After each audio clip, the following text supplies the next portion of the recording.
Today I'm going to be reviewing yet another saber from Universal Swords.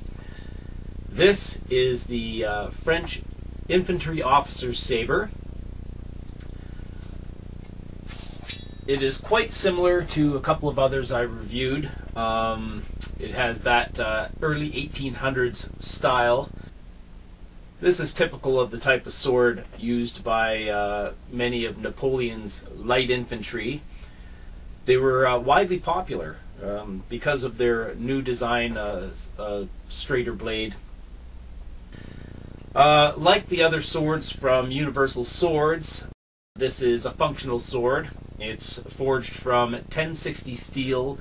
It is a full tang, peened on the end. Now, unfortunately, I can't take it apart because of the peen and verify the thickness and strength of the tang. But I have seen pictures and videos from Universal Swords facility that show the manufacture of a lot of these swords, and they look like pretty solid built swords. Full tang. This is a full brass hilt on this sword.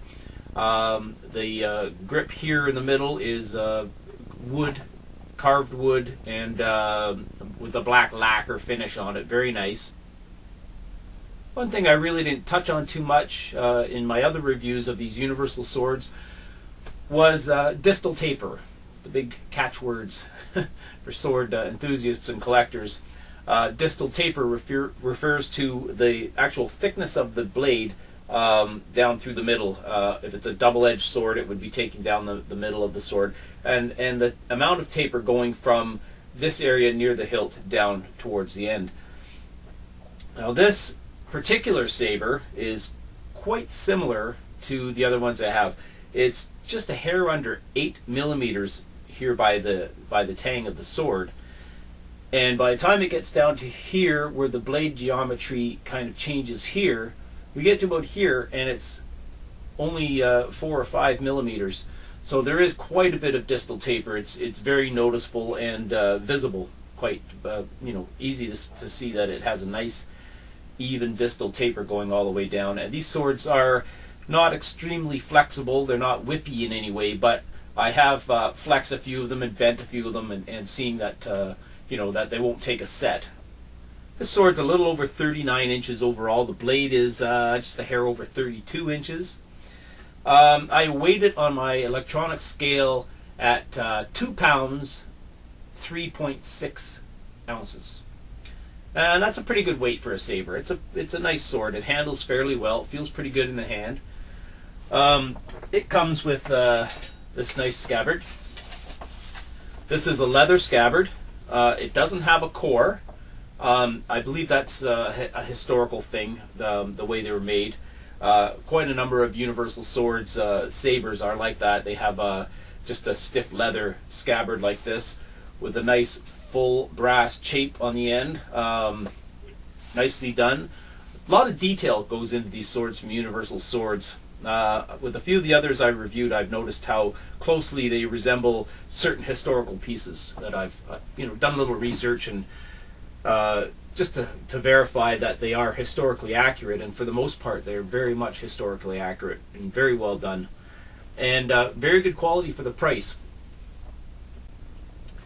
These swords come unsharpened from Universal Swords. I had a third party sharpen this one for me. Unfortunately, the best you can get is a beveled, secondary beveled edge on it, but it is nicely done. It's nice and sharp.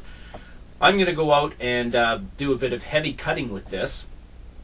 Not really heavy cutting, but a little bit heavier jugs and bottles that I have that have a bit more resistance, just so we can see that these will stand up to a bit of abuse.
Okay, so I went out and did some cutting with this sword. Did some heavier jugs with some resistance. As you saw, it's not the greatest cutter. Like I said, these come dull from Universal Swords. I had this sharpened by a third party, but it's a secondary bevel and wouldn't be my first choice for doing some backyard cutting. Nonetheless, it did show that it held up very nicely. You know, there's no bending or warping of the blade. The hilt did not come loose, or the peen. There's no play anywhere. The tang did not bend or anything. And I beat on some seasoned birch firewood there.